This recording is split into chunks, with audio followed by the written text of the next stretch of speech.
Dianius Luty. Wolontariusze i pracownicy Instytutu Dialogu Dunaj nieustannie pracują, by dołożyć swoją cegiełkę do budowania bardziej pokojowego i harmonijnego społeczeństwa. Oto, co udało nam się zdziałać w lutym. Targi Zdrowia. Nasza platforma Sport, Życie i Zdrowie zorganizowała Targi Zdrowia w warszawskim 40 LO imienia Stefana Żeromskiego, by edukować młodzież wchodzącą w dorosłość w temacie przeciwdziałania uzależnieniom. Nasi młodzi przyjaciele mieli okazję uczyć się od wspaniałych ekspertów, w jaki sposób mogą dbać o swoje zdrowie fizyczne i psychiczne. Na wydarzeniu gościliśmy panią Katarzynę Szczepaniak z Uniwersytetu SWPS, panią Dorotę Szczęsną oraz panią Agnieszkę Jędrzejowską, terapeutki ze Stowarzyszenia Karan, a także studentki ostatniego roku medycyny z Warszawskiego Uniwersytetu Medycznego. Całość zakończyliśmy quizem Kahoot, w którym uczniowie, którzy wykazali się największą wiedzą, otrzymali specjalne nagrody. Warsztaty Don't Break the Chain. Podczas warsztatów, dzięki metodzie Don't Break the Chain, nasi uczestnicy uczyli się, w jaki sposób mogą świadomie kontrolować swoje nawyki. Choć okazało się, że nie jest to wcale takie proste i może wymagać prawdziwego wysiłku, to dzięki wzajemnemu wsparciu i przyjacielskiej atmosferze wszyscy nabrali motywacji do działania i zmiany. Międzywyznaniowy wieczór muzyczny.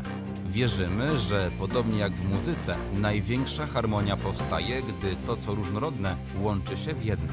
Dlatego 4 lutego z okazji Międzynarodowego Dnia Braterstwa Ludzkiego w Domu Kultury Portiernia w warszawskim Ursusie zorganizowaliśmy międzywyznaniowy wieczór muzyczny.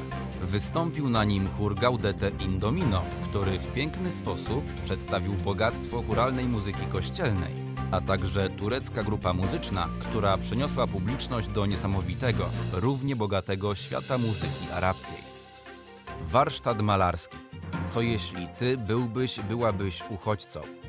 Po raz kolejny zorganizowaliśmy warsztat malarski, tym razem zatytułowany Co jeśli ty byłabyś uchodźcą? Poprzez sztukę, która często potrafi docierać głębiej niż inne formy przekazu, nasi uczestnicy mogli skonfrontować się z tym palącym społecznym problemem. Było to mocne i inspirujące doświadczenie, które stało się punktem wyjścia rozmów o tym, co możemy zrobić, by odpowiedzieć na realne potrzeby osób z naszego otoczenia. Konkurs plastyczny. Różnorodność kulturowa.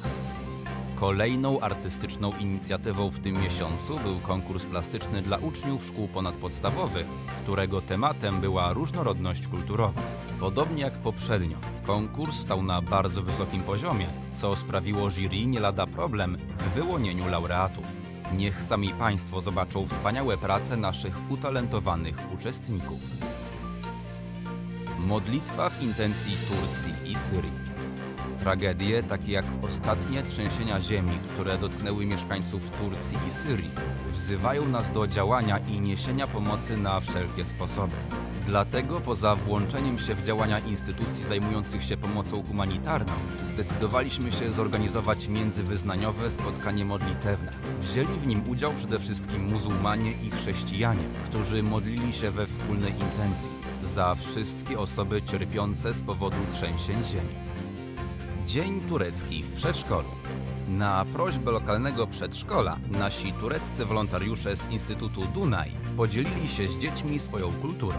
Maluchy poznały tureckie tradycje i zwyczaje, przymierzały tradycyjne stroje, a nawet nauczyły się tureckiego tańca.